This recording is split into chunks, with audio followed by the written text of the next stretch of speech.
अस्सलाम को friends, welcome back to my channel. चलिए आइए अब हम नावल का पार्ट नंबर 21 स्टार्ट करते हैं। वीडियो अगर अच्छी लगी है तो लाइक और शेयर ज़रूर कर दीजिएगा। ये तो हदायत जी का हॉस्पिटल है ना।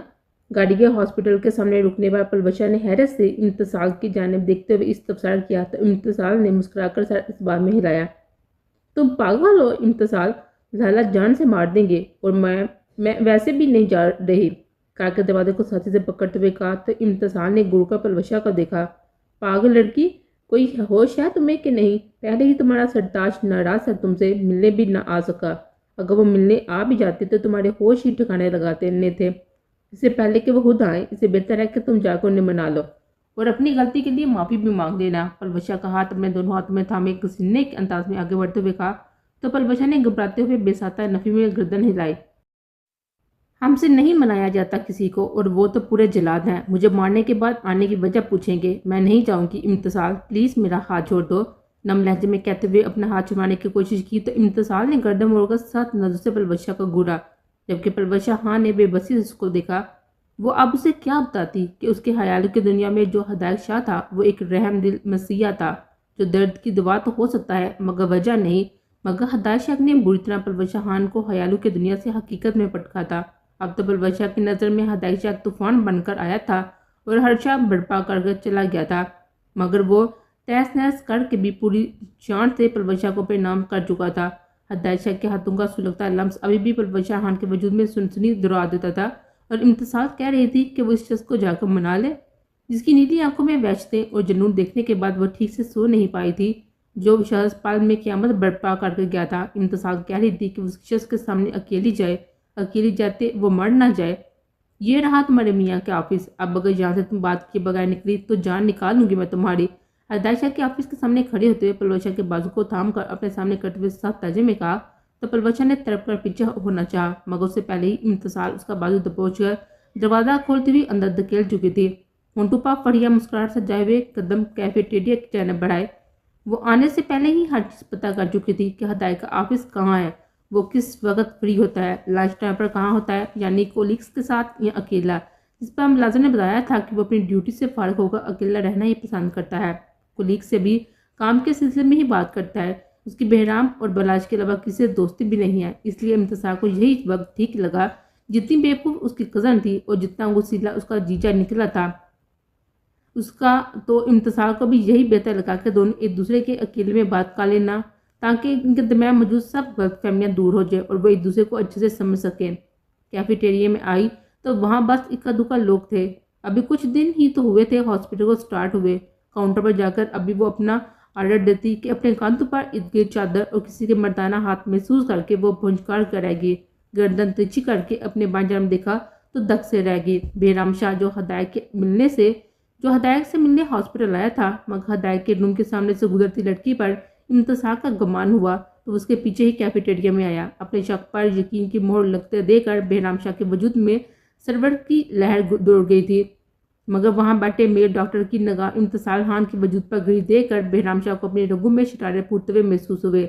इसलिए अपने कांधों पर ली अजरक को उतारकर लम्बे लम्बे डग बढ़ता हुआ इम्तिसाल के करीब पहुंचते बिना इम्तिसाल को समझने का मौका दिए उसके कांधों पर फैला चुका था।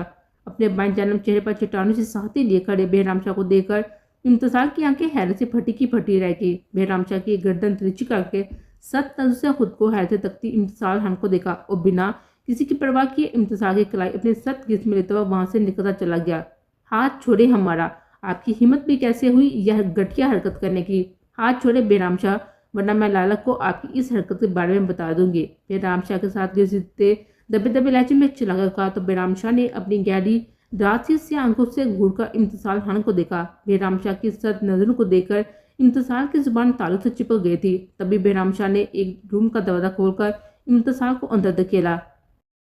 दीवार के साथ इम्तिसाल को पिन करते हुए अपने दोनों हाथ उसके अतराफ में रखे। मस्टर्ड कलर की पठानी फ्रॉक पहने जिसके दामन और गले पर रंग बिरंगे फूल बने हुए थे। गले में आतिशी गुलाबी रंग का दुपट्टा लिए, ब्राउन बालों को लूज चुटिया में कैद किए, इसके बाद बालों की चंद अवारा लेटे चेहरे का अहाता किए हुए थी। गुलाबी बड़े बड़े होंठों को साथी से बीचे और शायद रंग आंखों में गुस्से की तपश लिए हुनहुआ नोज से अपने सामने खड़े बेराम शाह को घूरते हुए वो सीधा बेराम शाह के दिल में उतर रहे थे। सफ़ेद काटन के सूट में स्याह घने बालों को जल से सेट किए, गहरी सी आंखों में गुस्सा और जज्बात का ठाटे मारता हुआ समंदर लिए यकटक इम्तिसाल खान की आंखों में देख रहा था, जिस पर इम्तिसाल ने दांत कुचकुचाकर बेराम शाह को देखा। चादर कहाँ है तुम्हारी? सरदोज पाठ लहजे में कहते हाथ बढ़ाकर दाएं जानब से लिट्टू को कान के पीछे रेसा तो बेराम शाह के सख्त लहजे और हाथों के लम्स पर इम्तिसाल ने बेसाता झुर्री ली। बेराम शाह के गुस्से की जाती से तेज दोनकी की माना चलती हुई सांसों को महसूस करके इम्तिसाल को अपने गले में गिल्टी सी उबड़कर मधुम होते हुए महसूस हुई। घर है और हमारी मर्जी हम चादर लें या ना, आप कौन होते हैं ये सवाल पूछने वाले? बेराम शाह के सीने पर दोनों हाथ रखते हुए पीछे की जन्म धकेलने की कोशिश करके चलाकर कहा तो बेराम शाह ने जबड़े बीच कर इम्तिसाल खान को देखा। नजरें इम्तिसाल के सुर्ख होते हुए चेहरे से होती अपने सीने पर रख के इम्तिसाल के हाथों पर आई तो बेराम शाह ने सख्त नजर से इम्तिसाल को देखते अपने सीने पर दरे इम्तिसाल के हाथों को अपने सब गिफ्ट मिले थे। एक झटके में इम्तिसाल की पुष्ट पर लॉक करते हुए इम्तिसाल को अपने करीब किया। तुम नहीं जानती कि मैं कौन हूँ इम्तिसाल खान? मैं बेहराम शाह हूँ जो पहली नजर में तुम्हारे आगे खुद को हार आया है। चादर तो बहुत छोटी बात है, मेरा बस चले तो तुम्हें 7 पर्दों में छुपा कर रख लूँ कि जहाँ बेराम शाह के अलावा कोई तुम्हें देख ना सके। तुमसे सवाल जवाब करने का, तुम्हारी मर्जी को अपनी मर्जी में डालने का, तुम्हें अपने रंग में रंगने का हक सिर्फ और सिर्फ बेराम शाह का है। आइंदा मैंने अगर तुम्हें चादर के बगैर हवेली से बाहर कदम रखते देख लिया तो बहुत बुरी तरह पेश आऊंगा इम्तिसाल, ये तुम्हारी पहली और आखिरी गलती थी, आइंदा ये ना हो। सरदोज पाठ लहजे में कहते एक ही झटके में इम्तिसाल को खुद से दूर किया तो इम्तिसाल ने नम शिकवा को नजरों से बेराम शाह को देखा, जिस पर बेराम शाह ने होंठों का किनारा दांत तले दबाकर इम्तिसाल खान की नम नजरों में देखा, नफी में सड़ी हिलाया। इससे ज़्यादा बुरी तरह क्या पेश आएंगे? आपकी नज़र में इससे ज़्यादा बुरे और क्या है मतलब है? उस दिन जैसे बुरा जो आपका बाइक करके गया है वो आप मेरे साथ करेंगे? हाथ उठाएंगे मुझ पर भी? हाथ उठाकर अपनी मनमानी करेंगे? इस तरह का सलूक कर रखते हैं आपके यहाँ अपनी मोहब्बत के साथ? अपनी सुर प्रतिक्रियाएं जिन पर बेराम शाह की उंगलियों के निशान पड़ चुके थे बेराम शाह के आगे करते हुए दबे दबे लहजे में चलाकर कहा तो बेराम शाह ने नरम नजर से इंतजार को देते नरमी से इंतजार की कलाई को अपनी गिरफ्त में लिया। तुम पर हाथ उठाने से पहले बेराम शाह मर ना जाए। बुरा तो मैं करूंगा मगर अपने तरीके से, और क्या पता वक्त के साथ में वो मेरा बुरा भी अच्छा लगने लगे। और हमारे यहाँ मोहब्बत के साथ क्या सलूक रवाज रखते हैं वो तुम एक बार मुकम्मल तौर पर मेरी दस्तरस में आ जाओ, फिर तुम्हें तफसील से बताऊंगा। मगर बहुत शुक्रिया कि तुम मान गए कि तुम बेहराम शाह की मोहब्बत हो। अपने हाथ के अंगूठों के पोरों से नरमी से कलाई को सहलाते हुए जोमैनी लहजे में कहा तो बेराम शाह के हाथ के सुलगते लम्स और जोमैनी जुमले ने इम्तिसाल को कान की लो तक सुर्ख कर दिया। खून छलकते चेहरे को झुकाकर अपनी कलाई खींचनी चाहे तो बेराम शाह ने हल्का सा झटका देते हुए 2 कदम के फासले को सिमटा। नजरें सुर्ख कलाई पर गई तो बेराम शाह के दिल ने सीने में सर पटक के झुककर मोहब्बत से उसे छूकर महसूस कर ली, मगर दिमाग ने बुरी तरह से सर्जिश की। वो मोहब्बत थी मगर नाम से मनसूब ना थी। दिल को बुरी तरह से डबते हुए मोहब्बत बड़ी नजर से इम्तिसाल खान के सुर पटर चेहरे को देखा। When I look at you कुछ होता है। होंठों का किनारा दांत तले दबाकर पिकअप लाइन कही तो इम्तिसाल खान ने झटके से सर उठाकर होंठों की तरह मुंह खोले बेयकीनी से बेराम शाह को देखा, जिस पर रूम की मैनिकेस खामोश फिजा में बेराम शाह का दिलकश कहका गुजरा। मैंने आपसे दूसरी मुलाकात पर जो आपके बारे में अंदाजा लगाया था बिल्कुल ठीक था। इंतहा के ठड़की शाह हैं आप। दांत कुचकुचा कर अपनी कलाइयां बेराम शाह के हाथों से आजाद करवाते हुए कहा तो बेराम शाह ने मुस्कुराती नजर से इम्तिसाल खान को देखा।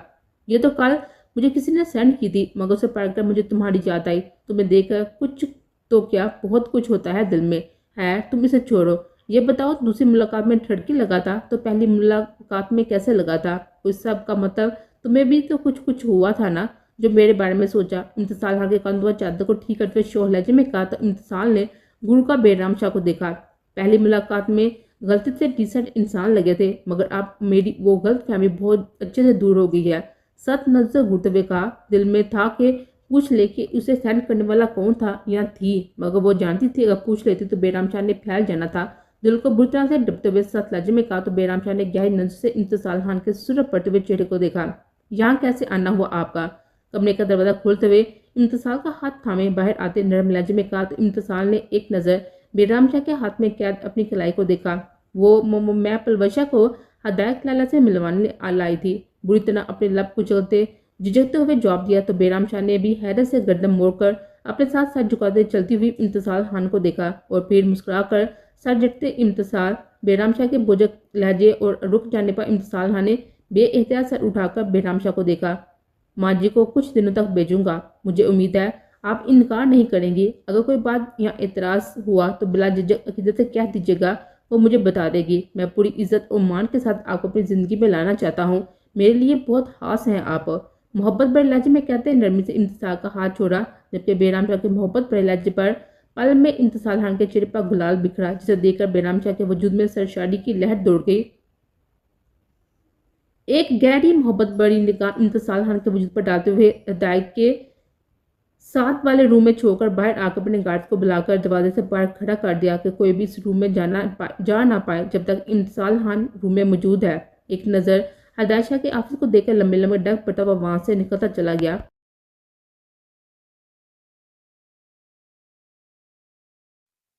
माजी, तुम पागल तो नहीं हो गए हो? बादाम गुल, नाम तुम्हारा बादाम गुल है और अकल तुम्हारे घुटनों में भी नहीं है। अगर शेर खान को इस बात की भनक भी ला गई ना तो क़यामत बर्पा कर देगी। और जिस दौलत की वजह से मैंने शादी की है ना, वो दौलत मेरे हाथ में आने से पहले ही दिखा देकर हवेली से क्या गाँव से भी निकाल देगा। मुकद्दस बेगम ने दांत कुछ कुचा कर अपने सामने डीटू की तरह बैठे अपने भाई को देख कर दबे दबे लहजे में चिल्लाकर कहा, तो बादाम गुल ने कोफत बड़ी निगाह मुकद्दस बेगम के तप्पे तप्पे चेहरे पर डाले। तुमसे तो कुछ हुआ ही नहीं। अपनी बहन की शादी तक तो उसने तुम्हारे कहने में मुझसे ना करवाई। दौलत क्या हक तुम्हारे नाम करेगा? उस दौलत के इंतजाम में हाथ धरने नहीं बैठ सकता मैं। वो मुझे किसी शेर खान का डर नहीं है और ये काम मैं किसी सूरत भी नहीं छोड़ने वाला। जुआ खेल रहे थे ना, वो काम था क्या जो आप कोटे और लड़कियों का धंधा शुरू कर दिया है? शेर खान को पहले ही तुम्हारे शराब पीने और ऐसी जगहों पर जाने की वजह से तुम्हारा नाम तक हवेली में लेना पसंद नहीं करता, तो जाके अब तुम खुद ये काम कर रहे हो। तुम्हें तो कत्ल करेगा, सो करेगा, मुझे भी जिंदा गाड़ देगा। सोफे पर बादाम गुल के साथ बैठते हुए हाथ मसलते हुए परेशान लहजे में कहा तो बादाम गुल के होंठों पर मुस्कुराहट डिग गई। तुम्हें शेर खान चाहिए या ये दौलत चाहिए? बादाम गुल ने संजीदा लहजे में मुकद्दस बेगम ने चूम कर उसको देखा। शेर खान का नाम चाहिए था, वो भी सिर्फ इस दौलत के लिए जो कि मैं हासिल कर चुकी हूँ। और अब मेरा मकसद इस सारी दौलत को अपने नाम करना और हवेली पर राज करना है। उससे पहले शेर खान अपने भाई की बीवी बेवा ब्याह कर ले आए और मुझे इस मुसीबत को भी झेलना पड़े। इससे पहले पहले मैं इस सबसे छुटकारा पाना चाहती हूँ। फिर थोड़ा सब्र कर लो, ये दौलत भी तुम्हारी होगी और राज भी तुम्हारा होगा। शेर खान और हिदायत शाह का नाम इस सफा हफ्ते से हमेशा के लिए खत्म हो जाएगा, क्योंकि जो आग शेर खान ने मेरी मांग को इस मेजर के नाम करके मेरे सीने में लगाई है, उसे ठंडा सिर्फ इन दोनों का खून ही कर सकेगा। और इसमें तुम मेरा साथ दो या ना दो, मगर ये बात याद रखो, जल्द या बाद मैं इन दोनों जिगरी जानों को मौत के घाट उतारने वाला हूँ। उन दोनों खानदानों में नफरत की ऐसी आग लगाऊंगा कि ताक़यामत इसमें जलते रहेंगे। और मुकद्दस बेगम का दिल अंजाम से आंता हो चुका था। वो नहीं जानती थी कि जो अमाल वो आज बो रही है, उनके अंजाम की फसल वो खुद ही काटना पड़ेगा। रिश्तों की आड़ में जो खेल वो आज खेलने जा रही थी, उसके अंजाम में बुरी तरह शिकस्त उनका अंजाम होगी।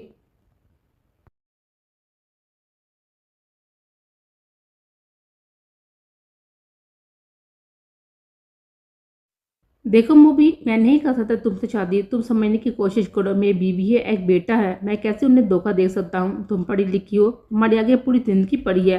अपने जैसे किसी काबिल शख्स को हाथ थाम कर आगे बढ़ना, ना कि इस तरह मुझे मुजरिम बना और ना खुद को बर्बाद करो।